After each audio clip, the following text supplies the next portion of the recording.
I'd really love to know, if I'm a business owner, when does one typically start engaging with a financial planner? So being there's so many things, is this something at the start of the journey? Like as soon as I register my ABN, should I be talking to a financial planner?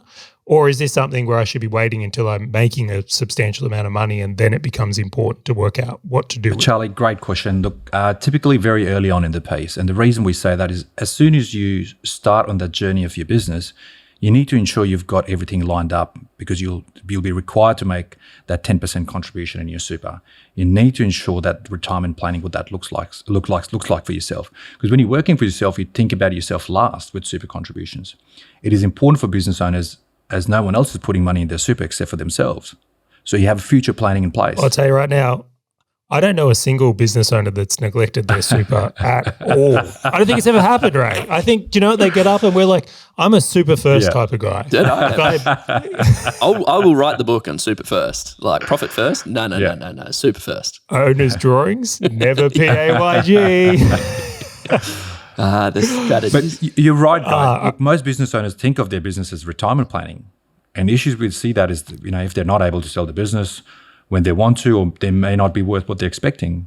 So usually that's what happens when there is a key man risk in the business. Or even industry changes, right? Many business owners are unaware that they probably won't exist when they want to retire, or their business won't exist. They will exist, hopefully.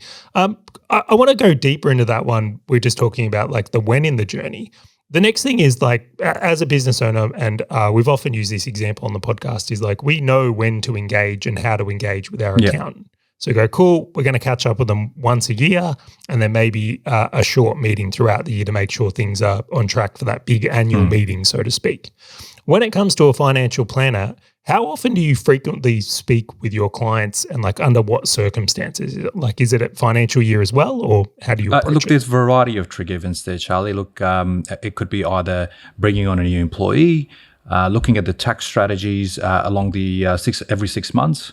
Perhaps they want to structure their insurances. And again, insurance is not a yearly thing, but they might want to up their level of insurance or decrease their level of insurances, all depending on what level of debts they put on in the business and also personally. And a variety of other events could be around the investment sides. It could be. It could also be around the early on tax planning. I find this interesting, right? Because I'm going to fall on my sword here. I haven't used a financial planner before, and because I just kind of didn't know where they sort of fell into that piece. So it's there are two parts that I kind of think of it like this, and you kind of hit the nail on the head here, which is on one hand, a financial planner helps me on my business, whether it be business insurances, which you've mentioned, whether it be business sort of planning for superannuation for employees and all these things. But there's the other side, which is myself personally, which is obviously I'm not going to do estate planning for the business. I'm not going to do all these other things for the business. I care about my super, my personal tax, my kind of things like that. And so I found that thoroughly interesting, because I would lean back to going, in the businesses that I've ran, and some of them being quite successful. I'm like, great, superannuation, employee, what fund? And cool, I'll just sign up online to the fund, or it's the same fund I had when I was an employee 16 years ago. So superannuation, check. Insurance, great. Public liability and professional indemnity, check. Who's the cheapest, right? They all offer $5 million cover. I'm happy days. And tax, my accountant's got it, right? So I look at all of these things and what am I missing as a business owner of going, hey, you actually don't know these things enough just to tick a box and pay on a credit card for some of these things, or just transfer into different super accounts. What's the missing piece here? Look, the missing piece here is, as part of the employee retention program these days, most of the employees are taking an active role in helping the employees pick the right structures, pick the right level of insurances. They're looking at holistic look at their own financial situation, whether it be investment management, financial planning, tax planning, and estate planning. And what often it comes down to is setting that financial goals for yourself and your business, so you feel confident that your future plans are achievable, you're on track on achieving your goals. And look, this is where an advisor can help you put the right strategies in place and set some more realistic goals. Is it common, and I really want to understand this, for the financial planner to take a position of working with the other people on what I'll call the wealth team? So I imagine it's common for you to work with, for example, an accountant, but is it common for you to also work with like an insurance broker in this state here, or even a mortgage broker? Absolutely. Did that all come to play? Massively, Charlie. It all forms part of your wealth building team, if you like. Now, a financial planner plays a huge part in that wealth team. It's a comprehensive service focused, taking a holistic look at clients' financial picture, which would include that part of what are you paying on your mortgage? What does that look like? Now, you've got to be careful because a financial planner can't step into the part of the credit advice. So there's fine lines there that you can't cross with the mortgage side or from the credit advice point of view. But at the same token, you can't do much the same in the tax side, because whilst you do a little bit of tax planning side, you can't be giving tax advice, but you do work around with a bunch of team of people to help better that client's situation or perhaps that business. Oh, I want to jump in on a further one here.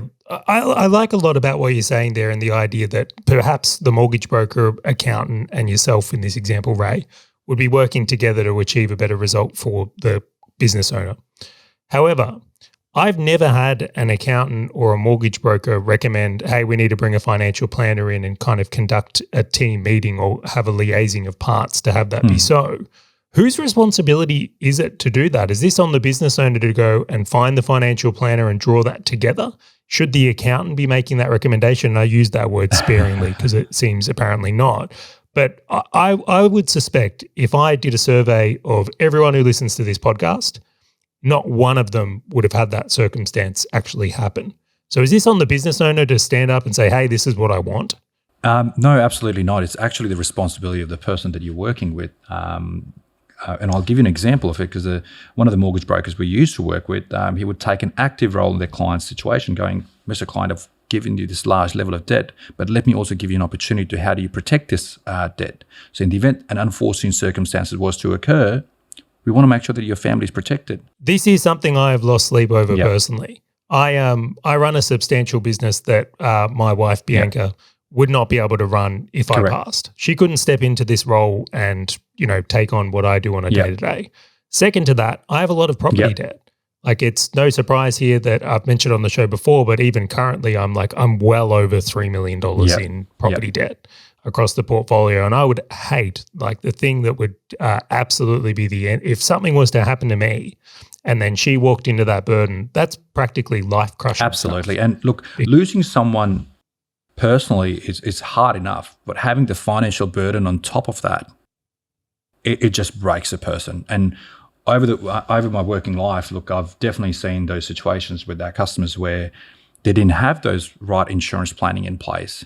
They didn't have those right estate planning in place, which has absolutely crushed the surviving spouse. Oh, that's practically the story of what happened to my father. I mean, he didn't pass away, which we were very fortunate from, but he did not have adequate insurances in place when he had a workplace accident, and it completely destroyed his business. So that risk mitigation point on that front, and I suspect many business owners who even listen to this show, that's one of the crucial areas I'm now learning a quality financial planner can offer. It's not just growing your wealth, it's making sure that you don't destroy it through unfortunate circumstances. Absolutely. It's just goes hand in hand with creating wealth. Whilst you're creating wealth, you've got to also protect your wealth. You've got to have that safety net to catch you should something go wrong. And to your earlier point, Charlie, this is where the accountants and mortgage brokers and lawyers take an active part in speaking and working with financial planners to ensure that any part of that advice where they can't give financial advice or structure advice, they normally refer to a financial planner. Hey, fellow business owner, if this topic and value-packed short video has resonated with you at all, and you want to dive deeper into being a full stack business owner, check out the full episode by clicking the link on your screen or in the description right now.